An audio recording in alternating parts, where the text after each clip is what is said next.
kemudian baju ganti ibu, ada hand strap ya, ada betadine, kemudian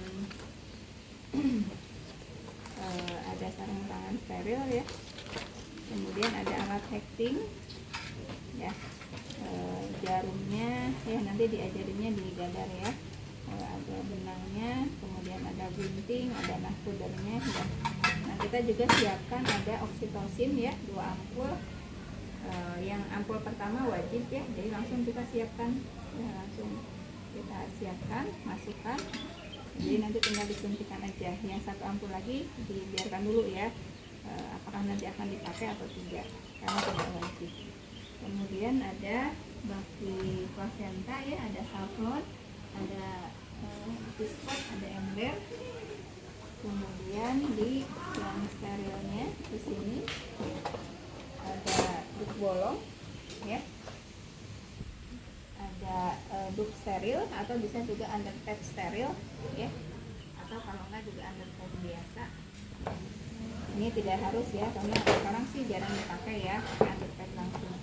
Kemudian ada bengkok ya, 2 buah, kemudian ada kom 1, ada kasak secukupnya, kemudian ada penghisap lendir ya, selim seher atau bisa juga pakai pipet balon ya. Kemudian ada lady water ya, untuk desinfektan, ini tidak wajib ya, bisa juga nanti pakai kasak.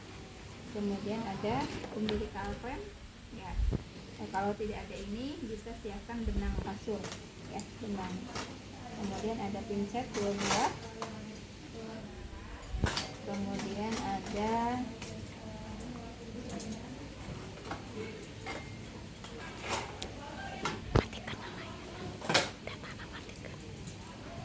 krem ya, 2 buah. Dakana matikan ya. Ya, krem 2 buah kalau misalnya tidak ada umbilical krem ya. Jadi harus 2. Kalau ada umbilical krem cukup 1 aja ya.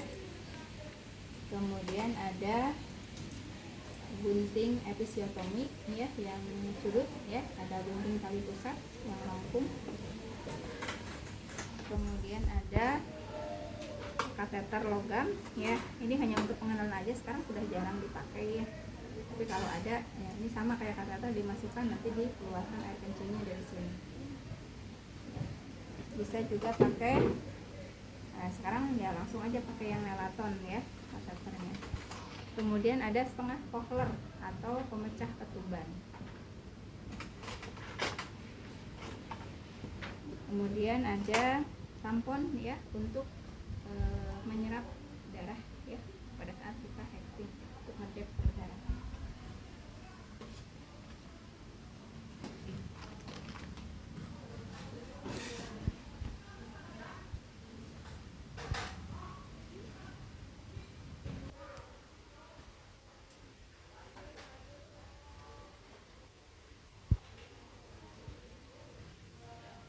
Nah, kita mulai ke pertolongan persalinan ya. Ketika kita sudah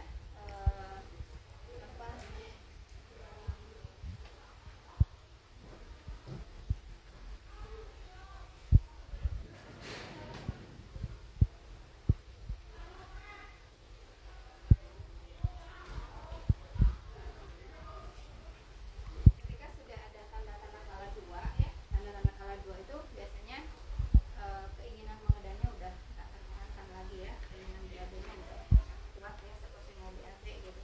Kemudian keluar keringat, kadang tremor ya ibunya, kemudian radisonya semakin banyak ya, perineumnya semakin meregang ya, anusnya semakin menonjol, bahkan mungkin terlihat ya presentasi janin sudah terlihat di jalan lahir ya.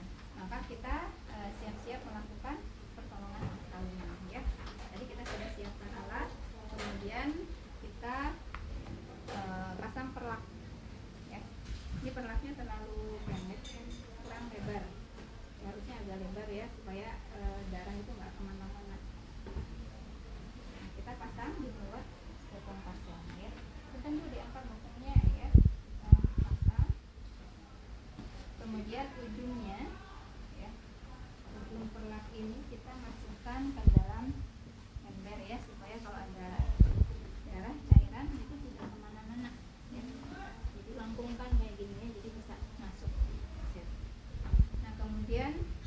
underpad kita bisa pakai underpad ya, sebelum menolong persalinan ya, kita pasang underpadnya.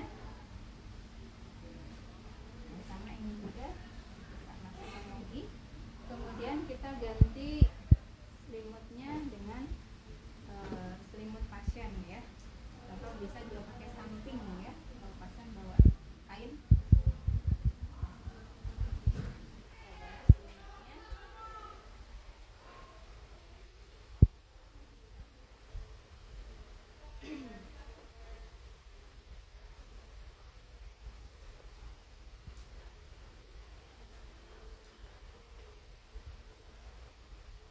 Kemudian kita siapkan handuk ya untuk nanti bayi ya di atas.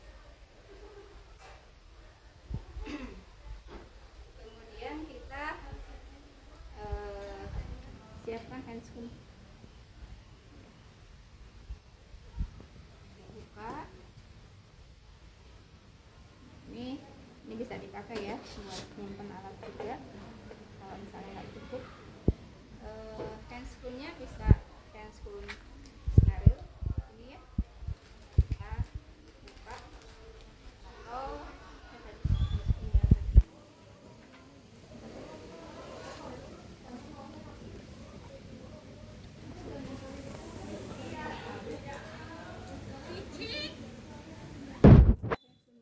kemudian kita masukkan. Resitonya dibuka ya, kita jatuhkan di situ handscoon sterilnya. Kemudian kita cuci tangan ya, kita cuci tangan ya, kemudian kita pakai darah shock.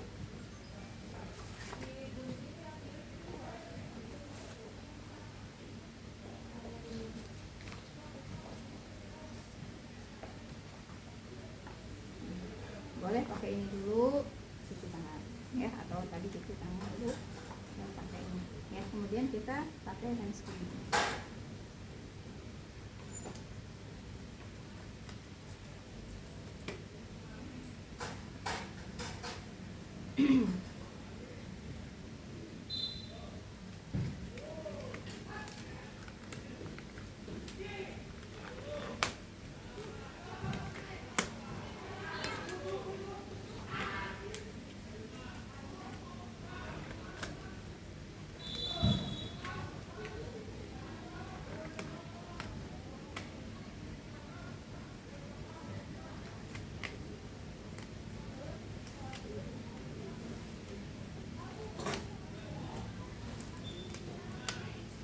Handphonenya steril ya, dua-duanya. Kita jaga satu ya sterilitasnya. Ini boleh kita on-kan ya. Kita ambil bengkoknya, simpan ya, simpan pasien satu lagi di dekat kaki, dan kemudian kita isi ya saplonnya, kita buka, kemudian diisi dengan saplon. Nah, ini udah tidak steril ya, kita siapkan komnya, kemudian kita isi betadine. Kita isi betadine. Ini juga ya, kita ambil, ini steril ya, kita ambil pasanya ya, 5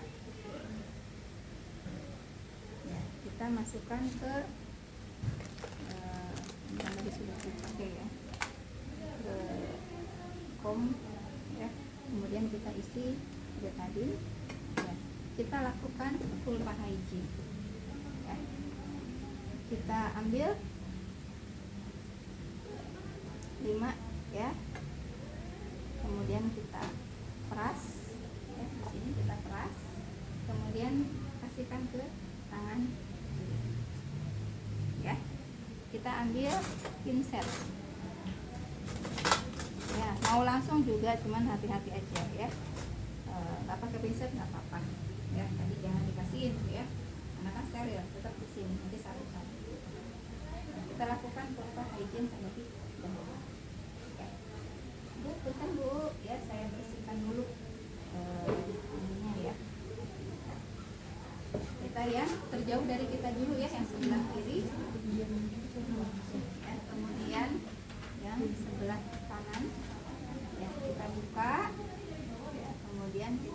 bersihkan labia minoranya sebelah kiri, kemudian labia minora sebelah kanan, dan terakhir dari klitoris ya. Ya, kita simpan. Nah, kemudian kita lakukan periksa dalam. Ya, pada saat periksa dalam, ya kita seminimal mungkin ya. Jadi si tangan itu nggak keluar masuk. Jadi kita sudah siapkan nih setengah kohlernya, takutnya nanti pas periksa dalam ternyata pembukaannya sudah lengkap ya. Jadi kita langsung pecahkan ketubannya. Kita simpan di pinggir ya. Kemudian kita celupkan ke tadi. Ya, kita lakukan periksa dalam seperti yang kemarin ya. Tepuk dulu, kita masukkan, kita selusuri dari mulai saluran vagina ada masak tidak, ada benjolan tidak, kemudian bagaimana elastisitas dinding vaginanya kaku atau tidak ya, kemudian ke dalamnya kita raba porsionya tebal apa tipis ya, lunak apa kaku, kemudian keras apa lunak ya, kemudian pembukaannya sudah membuka sempurna, berapa pembukaannya ya, kita main di sini ya. Bu, kalau nggak nyaman ibu tarik nafas aja ya. Kemudian ke dalam kita cek selaput ketubannya ya, sudah pecah atau belum. Kemudian presentasi janinnya apa, kalau kepala cek molasenya, kemudian cek juga bidang voice-nya udah di voice berapa. Nah, kalau sudah selesai semua, ternyata ditemukan pembukaannya sudah lengkap atau paling tidak 9 cm ya. Kemudian ketubannya belum pecah, maka kita lakukan pemecahan ketuban ya. Kita langsung ambil, tangannya nggak usah keluar ya. Kita ambil, kemudian kita selipkan di jari tangan kita ya. Ini kan tajam ya, jadi kita balikan ya, ininya dibalik ngadep ke kita ya. Ini kan tangan di dalam 2 ya nih terus. Nah, ini nggak boleh lebih dari tangan kita, nanti bisa menggores janin ya, melukai janin ataupun ibu. Jadi harus di bawah tangan kita. Habis dari sini kita balikan ke depan, pegang dengan satu jari ya. Jadi gini ya, ini masukkan, selusuri, udah terasa di ujung, dibalikkan ya, dipegang dengan satu jari tangan ya. Tangan yang ini kita mau pecahkan nih ketuban. Kita memecahkan ketuban pada saat ibunya sedang mules ya. Kalau sedang mules kan janin akan kedorong ke bawah ya, ibunya ngeden, mules ya, ngeden, kedorong ke bawah, si cairan ketuban akan kedorong, jadi selaput ketubannya akan menonjol, jadi kerasa sama tangan kita, kerabat, selaput ketubannya nonjol ya. Oh, ini nanti akan kita pecahkan gitu ya. Kalau nggak lagi mules kan dia nggak menonjol, berarti dia lebih dekat ke kepala ya, ke bagian janin, takutnya nanti pas digores malah kena ke janinnya gitu ya. Jadi nunggu ketika dia ngeden. Nah, ketika mules ngeden, baru kita siapkan nih ringkuknya di depan, kita pecahkan, langsung ditampung, dilihat jumlahnya, warnanya, baunya normal atau tidak ya. Nah, setelah pemecahan ketuban mungkin basah, kotor ya ininya, boleh kita ganti dulu ya. Kita ganti underpadnya ya, kita pasang lagi underpad yang baru ya. Kalau ada yang steril kita bisa pakai yang steril. Kalau tidak steril nggak apa-apa, kita masih pakai sarung tangan yang ini ya. Kalau misalnya underpadnya steril atau misalnya menggunakan loop steril ya, kita ganti dulu handscoon ya. Kita buka ya, kemudian ganti handscoon steril yang baru ya. Tadi kalau ada underpad steril, pasang underpad sterilnya. Kalaupun misalnya pakai loop steril, kita pasang loop steril ya.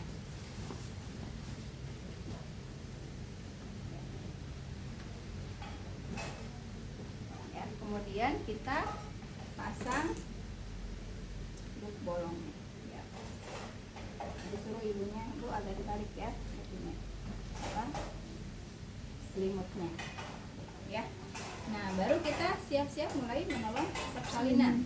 Kalau kondisinya kayak gini ya, si bagian janin itu belum terlalu menonjol ya, kita nggak usah tahan-tahan, nggak usah stenong ya.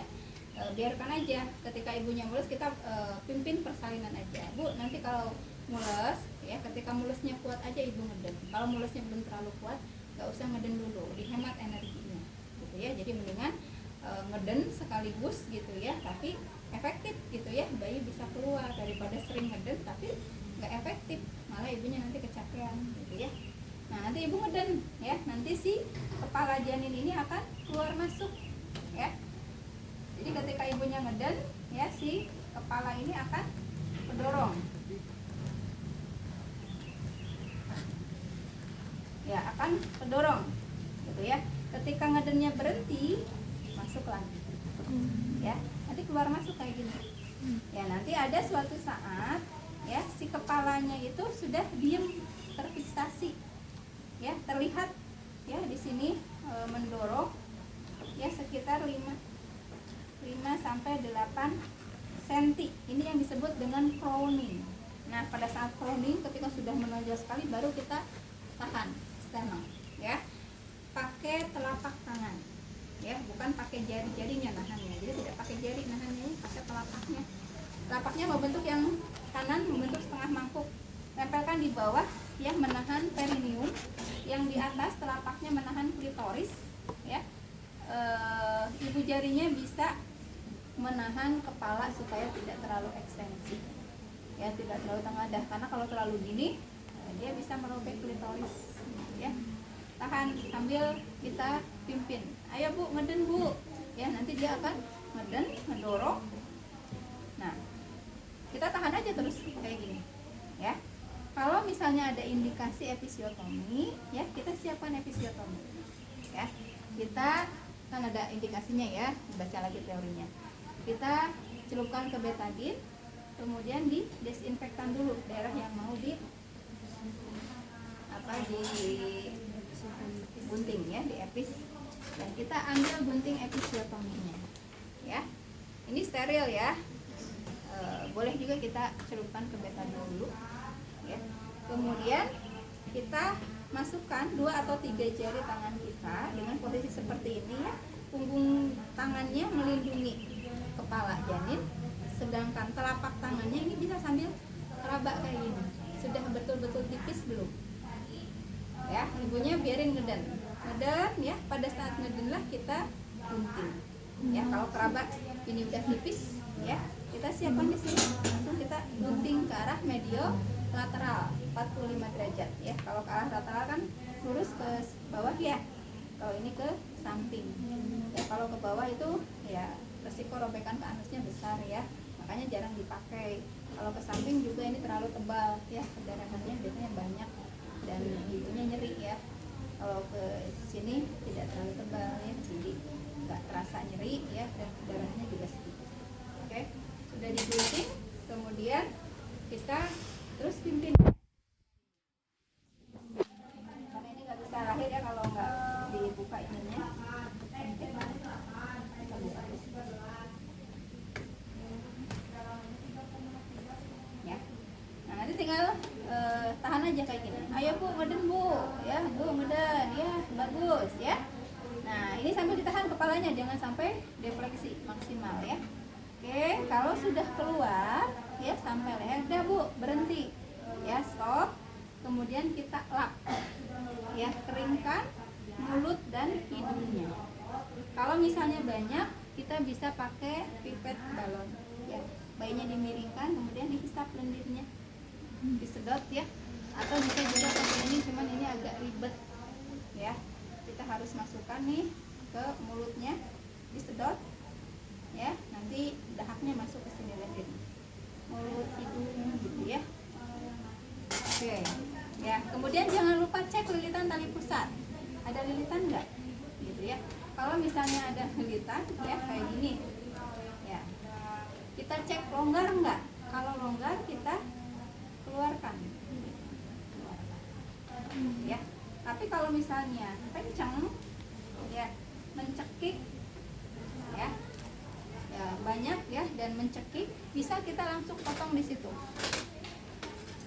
ya. Kita ambil 2 klem ya, kita klem tali pusatnya ya, satu lagi diurut dulu ya, kemudian pasang klem yang kedua ya, kita desinfektan ya, kemudian kita gunting ya. kalau terlalu kencang. Kalau enggak, kalau longgar ya tapi nggak bisa dikeluarin nggak apa-apa, biarin aja ya, selama tidak mencekik ya, tidak menghambat aliran darahnya ya. Oke, sudah ya. Nah ini kan harusnya gini ya posisinya ya ketika lahir. Nah kemudian bayi akan melakukan putaran paksi luar ya, tangan kita satu di bawah, satu di atas, ikuti putaran bayi. Bayi akan memutar ke arah punggung. Ini punggungnya sebelah sini, dia akan mutar ke situ. Kita ikuti aja, ikuti. Nah, setelah memutar sempurna, posisinya jadi miring.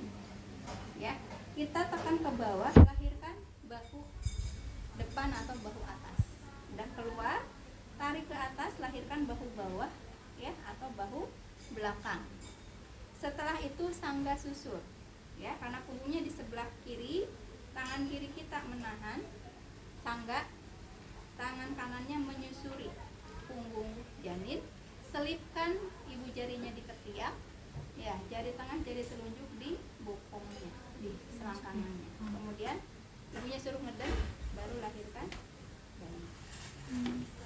Ya, kemudian simpan di perut ibu.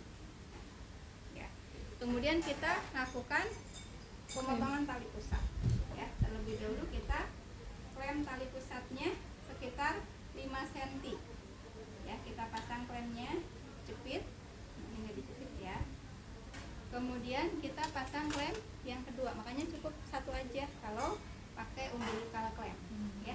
Kita urut dulu, ditahan ya, tahan, baru pasang klem yang kedua. Supaya, kenapa diurut? Karena di dalam tuh ada pembuluh darah ya, 1 vena 2 arteri ya, jadi ini dikosongkan dulu, jadi nanti pada saat digunting tidak ada darah yang muncrat ya. Boleh kita balikan dulu ya. Kalau sudah di klem gini nggak boleh ditaruh-taruh kayak gini ya, harus selalu dipegang. Ini logam ya, bisa melukai bayi ya. Kalau logam kan dingin juga ya, bisa mempengaruhi suhu ya. Kita pegang, kemudian kita desinfektan. Tadi bisa pakai ini, celupkan ke betadin, kita olesi betadin ya. Atau bisa juga kalau nggak ada lidi bottom ya, kita pakai kasak betadin, kemudian dioleskan ya. Kemudian gunting ya, tangan kita ada di bawahnya, jadi kalau ada darah yang muncrat itu ke tangan kita, tidak ke bayi ya. Kita potong ya, nanti ya hasilnya akan seperti ini ya. Di sini ada sisa tali pusatnya ya. Nah, di sini ada klemnya nempel ini ya. Kemudian kita ambil kasa, kasih betadin ya, diolesi, kemudian ambil lagi kasa, kasih betadin, diperes, kemudian ditutup ya, ditutupin ke umbilicalnya kayak gini ya, ditutupin, nggak usah ditali ya, nggak usah diikat ya, diselipin aja, diputar ya, diselipin. Nah setelah itu ya, kita keringkan bayinya ya. Kita sambil, lupa tadi ya, cek Apgar skor menit pertama. Begitu lahir, cek Apgar skornya ya, tanda bugarnya, bayinya bagus nggak ya, warnanya, kemudian aktivitas gerakannya ya. Kemudian nanti menit kelima dicek lagi ya, diberikan tetes salep mata ya, suntik vitamin K, baru diinisiasi menyusui ini ya. Oke, biarkan bayi sama ibu ya. Kemudian kita fokus ke sini ya, ini masuk ya, kita suntik oksitosin dulu tadi yang sudah kita siapkan ya. Kita suntik intramuskuler di paha ya, kita suntikan. Nah kemudian ya, cek kontraksinya bagus atau tidak, kemudian cek kandung kemihnya kosong atau penuh. Kalau misalnya ada air kencing ya, penuh, kita keluarkan dulu air kencingnya. Ya, kita masukkan, ya nanti air kencingnya keluar. Ya, karena ini akan menghambat kontraksi dan menghambat pelepasan plasenta ya. Oke. Nah, ini tali pusatnya panjang ya. Boleh kita pindahkan ke depan biar kita gampang, nggak terlalu panjang ya meregangkannya. Kita urut dulu, urut, jepit ya. Kemudian buka. Pindahkan ke sini. Ya.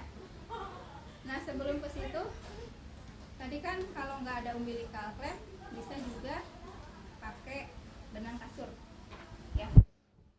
Seperti apa kalau benang kasur? Tadi kalau benang kasur klampnya harus 2 ya. Nah, gini ya. Jadi kita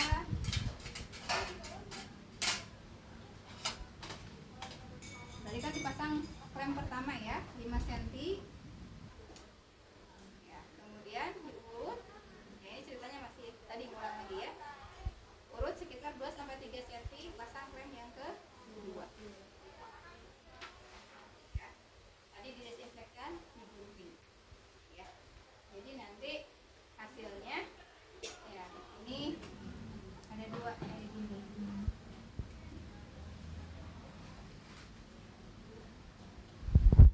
Ini di sini ya. Kalau udah dipotong ya. Kemudian kita ambil apa itu? Benang. Ya, contoh ini misalnya benang kasur. Kita ikat. Ya, di bawah klem ini kita ikat. Nah, cara nariknya jangan gini. Ya. Jadi cara nariknya adalah ibu jari ketemu ibu jari ini. Gitu ya. Cara nariknya. Sampai kencang. Habis itu diapain? Ini kan masih panjang tuh. Kita tekuk. Lipat. Tekuk. Ininya dibalikin sini. Ikat lagi kayak tadi. Ikat lagi ya sekuat mungkin. Mau bolak-balik enggak. Habis itu baru dilepas. Ini. Ya, nanti tinggal dibungkus. Kalau yang pakai benang kasur. Oke, kita lanjutkan yang ini. Ya, tadi udah dipindahkan ya ke depan. Nah, kemudian kita kaji tanda lepasnya plasenta. Ada 3 cara. Yang pertama cara Strassman, yaitu kita regangkan, ya. Jangan ditarik ya, cuma diregangkan aja. Nih, kerasa kan kalau itu masih nempel di dalam ya? Ini kerasa tuh. Ya. Kita cari fundusnya. Begitu bayi lahir, biasanya fundus itu ada di setinggi pusat, ya. Kita ketuk. Kalau ketika ini diketuk ini bergetar, berarti plasenta belum lepas, masih nempel di dinding rahim. Ya. Kalau diketuk ini tidak bergetar, malah menjulur, berarti sudah lepas. Cara kedua adalah cara Kushner, yaitu dengan palpasi, ya kayak disungkal dari simfisis ke arah abdomen gini. Dorong. Kalau ini ikut tertarik ke dalam, ya berarti belum lepas. Tapi kalau ketika kita dorong seperti ini malah keluar menjulur, ya berarti sudah lepas.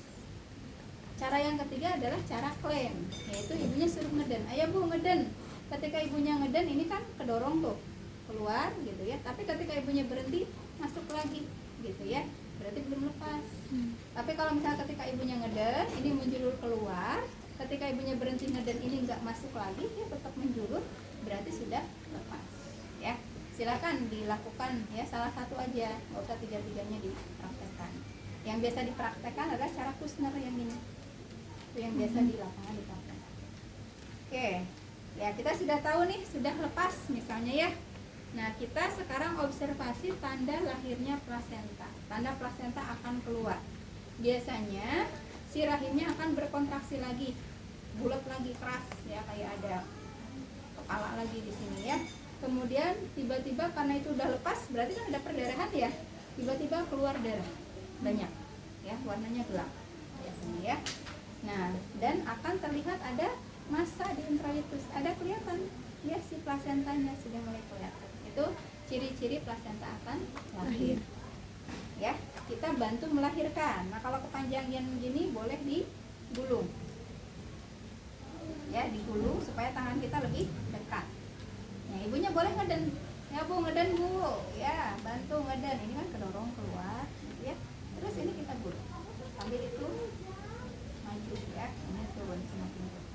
Nah, kalau sudah ada di jalan lahir, kita tangkap dengan dua tangan atas bawah gini. Ya, jangan langsung tarik. Kita putar pelan-pelan. Putar.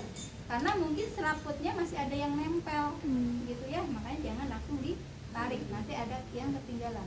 Putar pelan-pelan. Oke. Nah, biasanya manjang tuh ya, selaputnya masih ke sana. Boleh kita ambil pinset. Ya, jadi selaputnya kita bantu keluar pelan-pelan. Jangan sampai ketinggalan. Ya, tarik sampai semuanya keluar. Ya, kita simpan di baki plasenta. Kemudian kita cek dulu, ya, selaputnya robek enggak?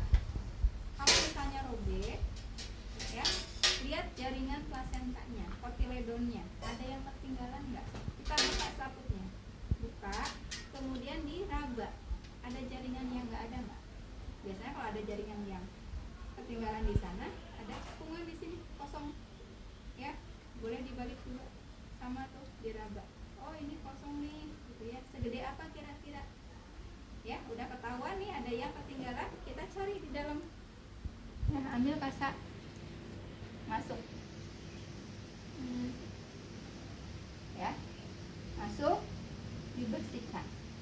Nah, kalau misalnya banyak tuh jaringan-jaringannya, kita ambil, kita tutupkan di yang kosong tadi. Ketutup nggak? Atau masih ada yang belum ketutup? Cari lagi.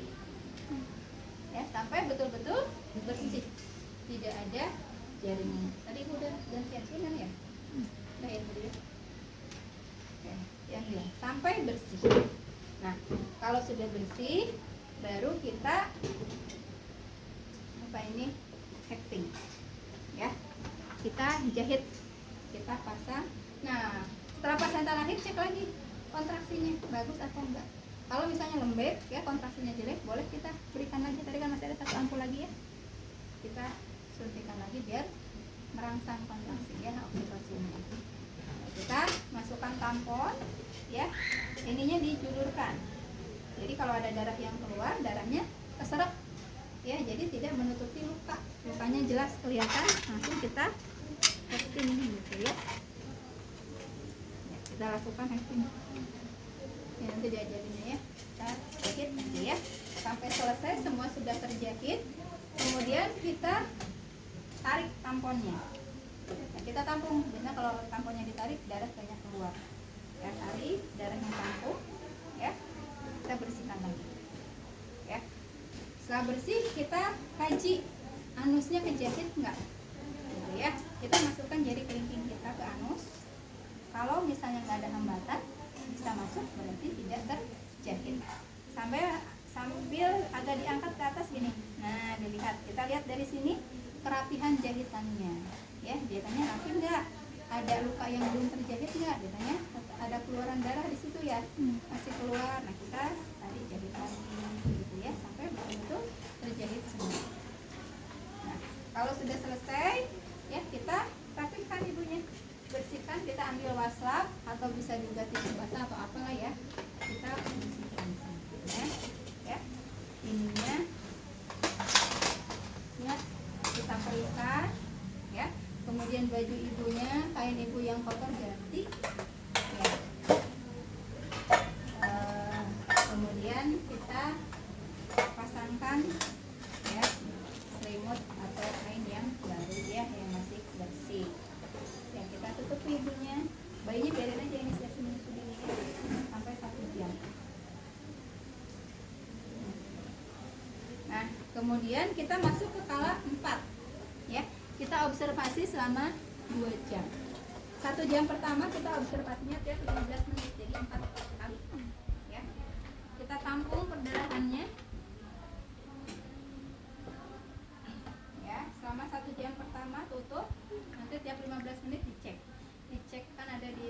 belakang ya, lembar belakang tuh ya, gimana kontraksinya, tanda vitalnya ya, terus tinggi fundusnya, jumlah perdarahannya berapa. Nanti 15 menit kedua sama diisikan, 15 menit ketiga dan keempat. Habis itu masuk ke jam kedua tiap 30 menit ya, dikaji lagi.